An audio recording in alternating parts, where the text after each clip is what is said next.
Hola, hola. En este apartado vamos a ver en qué consiste la división celular, que es un proceso en el cual la célula, normalmente llamada célula madre, pues se divide en células hijas. No es lo mismo la división que sucede en las células procariotas, que son las células sencillitas, las que no tienen núcleo, de la que ocurre en las células eucariotas, que son las que tienen núcleo. Vamos a empezar por las células procariotas, las células sencillitas. Aquí a la división la vamos a llamar fisión binaria o también amitosis. Primeramente, lo que debe suceder es que el ADN, que lo vamos a llamar en este caso cromosoma bacteriano, porque un ejemplo puede ser lo que sucede en las bacterias, pues se tiene que replicar, se tiene que multiplicar por 2. Una vez que ha sucedido esto, tiene que prepararse la célula para que su citoplasma se divida.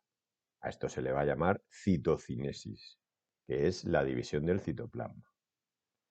Bueno, pues una célula madre nos va a dar dos células hijas, genéticamente idénticas a ella.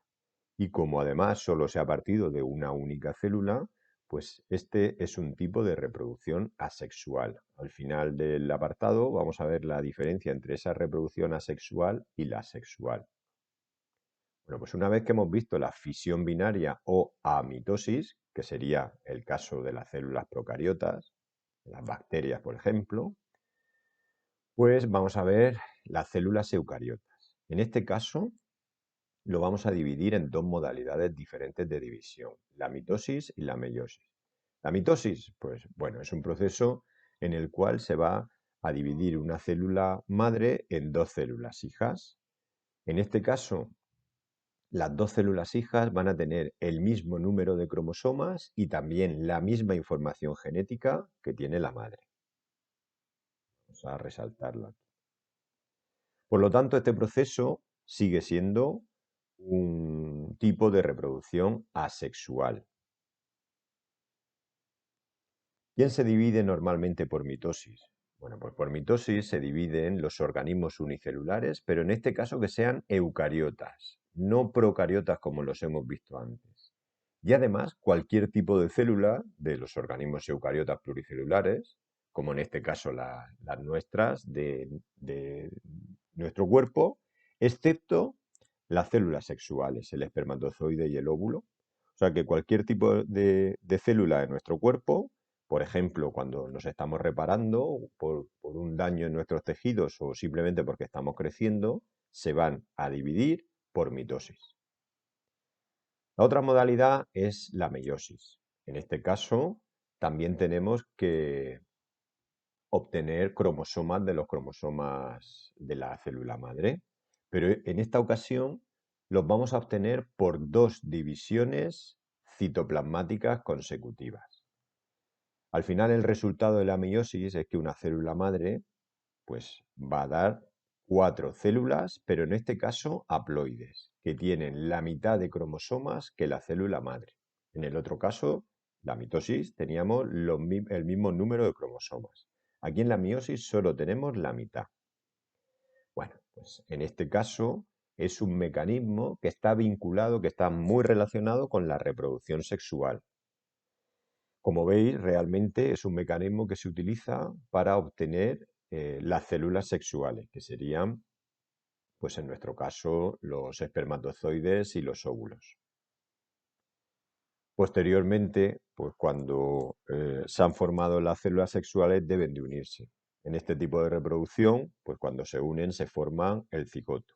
A las células reproductoras da igual el ser vivo, porque hay seres vivos que no se les denomina, por ejemplo, a nuestro espermatozoide, pues no se le llama así, pues para hablar de todas las células sexuales de una forma genérica, nos vamos a referir a ellas como gametos.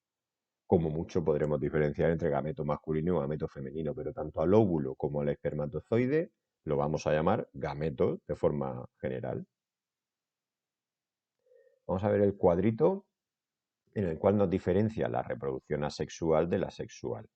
Venga, empezamos por la asexual.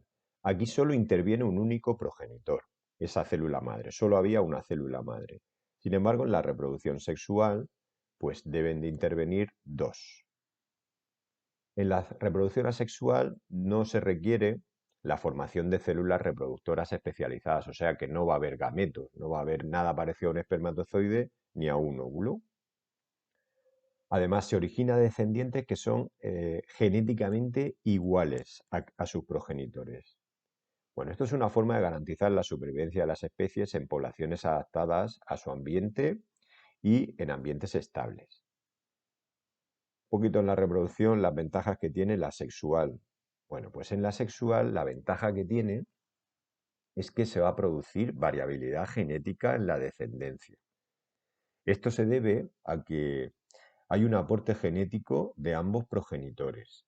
Y entonces, debido a la meiosis, pues vamos a ver que los descendientes son genéticamente diferentes a sus progenitores. Una población compuesta por individuos genéticamente distintos aumenta la probabilidad de que alguno de ellos esté mejor adaptado a nuevas condiciones ambientales. Por ejemplo, podría ser el caso de tener cierta adaptación ante una enfermedad diferente. Estos individuos que salen mejor adaptados, pues al final van a conseguir que la especie se perpetúe en el proceso evolutivo.